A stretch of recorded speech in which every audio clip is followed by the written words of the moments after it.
IBB TV यानी doctor Irfan bag TV की जानिब से डॉक्टर इरफान बेग हाजिर है। आज का मौजू, आज का मज़मून का उन्वान है इमरान लीक, हैरान leak. Panama leak, Dawn leak, Wiki leak और अब वज़ीर आज़म हाउस, वज़ीर आज़म के दफ्तर की लीकें। ऐसा लगता है कि ये सारी लीकें लेक में तब्दील हो गई, यानी झील बन गई अब लेकों की। लीक एक ऐसा लफ्ज़ है जिससे हम बचपन में, इब्तिदाई उम्र में मरहलावार आहिस्ता आहिस्ता आशना हुए, यानी इसके मानी कुछ मुख्तलिफ डायमेंशन से, पहलू से हमारे सामने आए। पहली बार हमें पता चला कि वालिदा ने कहा वाले साहब से कि भाई ऊपर छत की टंकी लीक हो गई, प्लम्बर को बुलवा लें और उसे ज़रा ठीक करवा लें, सारा पानी ज़ाया हो रहा है। हम समझ गए कि लीक का मतलब पानी की टंकी लीक हो जाए। तो उसके बाद कुछ उम्र बढ़ी, आगे चले, होश आया तो वो ज़माना है 60 की दहाई का कि जब पेन, कागज़, किताब ज़िंदगी का हिस्सा थी और इंसानों की एक इज़्ज़त का सबब बनती थी। लोग समझते थे कि ये लोग अच्छे पढ़े लिखे लोग हैं। हर पढ़े लिखे के जेब में 2 या कम से कम 1 पेन हुआ करता था। उस वक्त हमें याद है कि 3 पेन हमें बहुत अच्छी तरह, 3 या 4 पेन याद है। एक पेन हुआ करता था ईगल, जिसके इश्तिहार के साथ अल्लामा इकबाल और शाहीन की तस्वीर होती थी। एक पेन होता था राजा साहब की तस्वीर होती थी। एक पेन था किन्सन पेन, बड़ा लाजवाब पेन था। वो चाइना का पेन था, उस ज़माने में हमारे कोयटा में स्मगल होकर आता था। और एक पेन था प्रेसिडेंट, लोगों को याद होगा, बड़ा मोटा पेन था, आम पेनों से बहुत ज़्यादा। उसमें रोशनाई यानी इंक भी 3 गुना ज़्यादा आती थी आम पेनों से। एक दिन हमारे अब्बा वाले साहब की जेब जो दिल के करीब ही होती है, आपको मालूम है, कमीज़ की जेब, उस पर गहरा नीले रंग की रोशनाई का दाग पड़ गया, धब्बा पड़ गया। अब्बा ने कहा पेन लीक हो गया, प्रेसिडेंट लीक हो गया। ये उस ज़माने की बात है जब 1965 में जनवरी में गालिबन फातिमा जिन्ना और अयूब खान के इलेक्शन हुए थे, और फिर उसके बाद इसी 65 की जंग में पाक भारत जंग हुई थी। अब हमें एक ही लीक के और मानी सुनाई थी, पर समझ में आने लगे। एक दिन हुआ ये कि हम अब मिडिल क्लास में पहुंचे थे, मिडिल सेक्शन में पहुंचे थे, और हमारा छोटा भाई जो है वो प्राइमरी में आया था। एक दिन उसे घर भेज दिया गया और अम्मी ने बताया अब्बू को कि इसकी पतलून लीक हो गई है, बदबू बहुत आ रही थी। अब हमें लीक के एक और मानी समझ में, और बड़ी अच्छी तरह समझ में आ गई।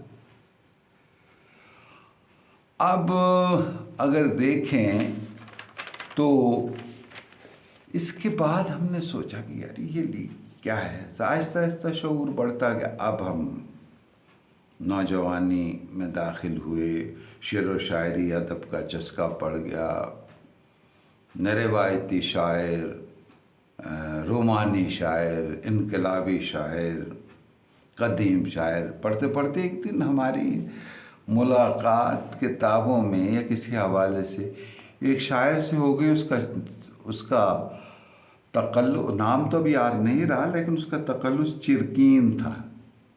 अरे ہم نے ذرا غور کیا، پڑھا تو پتہ چلا یہ چرک سے ہی انہوں نے اپنا تخلص رکھا ہے، چرکین. اور جناب پورا دیوان چرکین بدبودار ہے، اب بھی لوگوں کے پاس، کچھ لوگوں کے پاس موجود ہے. اس میں تمام کے تمام اشعار، گو، مود، پیشاب، غلاظت، فضلہ اس کے اوپر لکھے ہوئے. لیکن بعض شعر تو کمال کے معنی بھی رکھتے.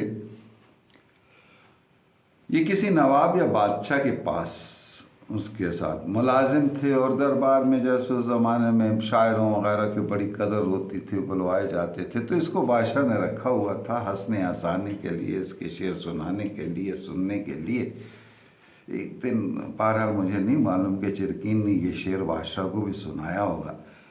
بہرحال اس نے کہا شعر میں، یہ شعر ذرا ملاحظہ فرمائیے بادشاہ کے حوالے سے، کہ چرکو تخت پہ بیٹھ کے تھوڑا سا گو الگ الگ، چرکو تخت پہ بیٹھ کے تھوڑا سا گو الگ الگ، سب کا او رنگ جدا جدا، سب کی او بو الگ الگ.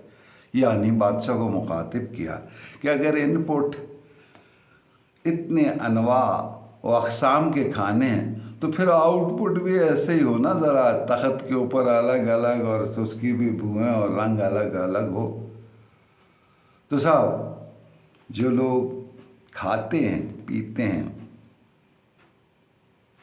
انہیں سمجھ لینا چاہیے کہ چرک جو ہے وہ بہت ہی اب اخلاقی طور پر بہرحال اس کا ایک وہ ہے.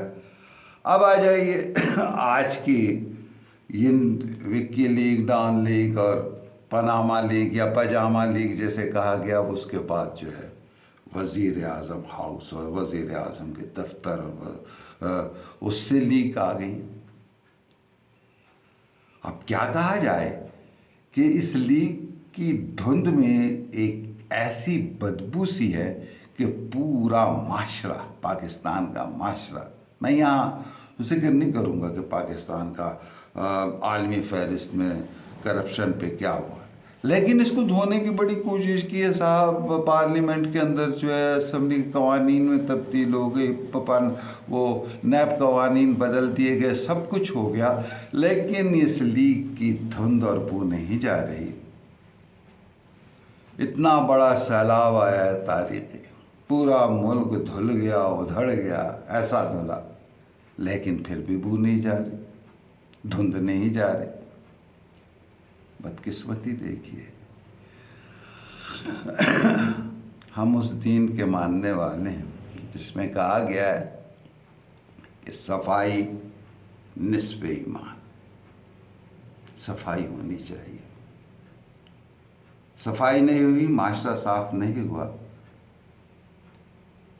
تو بو اب اتنی بڑھ رہی ہے اور ایسی بدبودار دھن بڑھ رہی ہے